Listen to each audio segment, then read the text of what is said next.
L-Istati membri tal-Unjoni Ewropea u l-Kummissjoni Ewropea innutaw l-avvanzi li Malta għamlet fejn tidħol is-saltna ta' dritt permezz tar-riformi li saru matul l-aħħar snin. Dan kien rifless fid-diskussjoni li seħħet waqt il-Kunsill għall-Affarijiet Ġenerali tal-Unjoni Ewropea fil-Lussemburgu. Dawn inkoraġġaw lil Malta biex tkompli timxi fuq dawn il-passi. Preżenti għal din il-laqgħa kien hemm il-Ministru għall-Affarijiet Barranin u Ewropej Ian Borg li sostna l-ħidma li pajjiżna għamel tul dawn l-aħħar xhur u snin b'din qed tiġi imfaħra mill-Kummissjoni Ewropea. Fid-diskors tiegħu il-Ministru Ian Borg fakkar kif pajjiżna għamel riformi kostituzzjonali importanti. Kien hemm numru ta' pajjiżi fosthom Malta illi dwara il-Kummissjoni Ewropea tkellmet fuq il-progress li qed isir dwar is-saltna ta' dritt u l-membri stati għaddew ħsibijiet tagħhom. Hemmhekk Malta kellha allura rapport pożittiv ħafna dwar il-bidliet li għamilna fil-ħatriet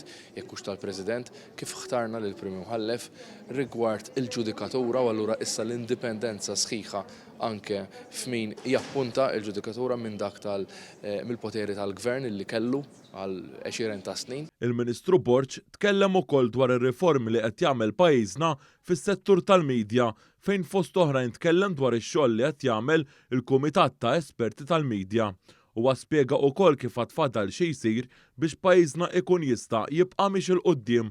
F'dan il-Kunsill ġiet adotta wkoll il-leġiżlazzjoni li tiżgura u tassigura l-provvista ta' mediċini għal Malta, l-Irlanda u Ċipru għal 3 snin li ġejjin. Ġibna id-deroga sabiex għat-3 snin li ġejjin inkunu nistgħu nibqgħu naċċedu nixtru il-mediċina mir-Renju Unit. Ir-Renju Unit ħareġ mill-Unjoni Ewropea, nafu li ħafna mis-swieq tagħna fuq il-mediċini huma dawk mar-Renju Unit, anke minħabba l-lingwa, u allura kien hemm ħafna nies illi kienu mħassba fuq dan il-ftehim. U allura dik issa ġiet riżolta għas-snin illi ġejjin.